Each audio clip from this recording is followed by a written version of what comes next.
Pathfinder guys, Pathfinder R52 BQ35 engine. Ang natitira na lang dito ay cylinder head at saka yung block. Ayan. Tinanggal na natin yung crankcase cover at saka yung oil pan. Kasi papalitan natin ito yung crankcase cover nya. Ito yung oil pan. Papalitan natin itong rear crankshaft oil seal. Dito nagagaling yung oil leak. At saka palitan na rin natin itong lip seal. Itong lip seal nakapwesto ito dito. At saka ito naman isang lip seal galing sa harap. Ito nakapwesto.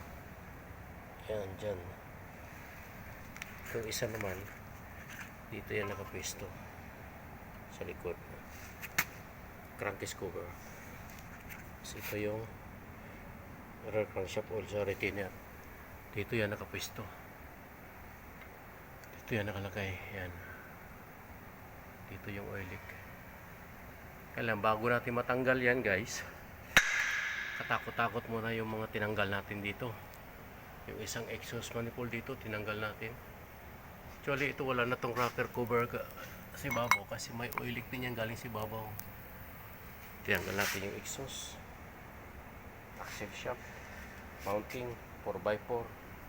Tanggal natin yung CVT. Yan. Ito yung intake manifold niya sa taas. Ito yung kanyang 4x4. Papalitan din natin ito ng oil seal. Yan, may tagas din yan.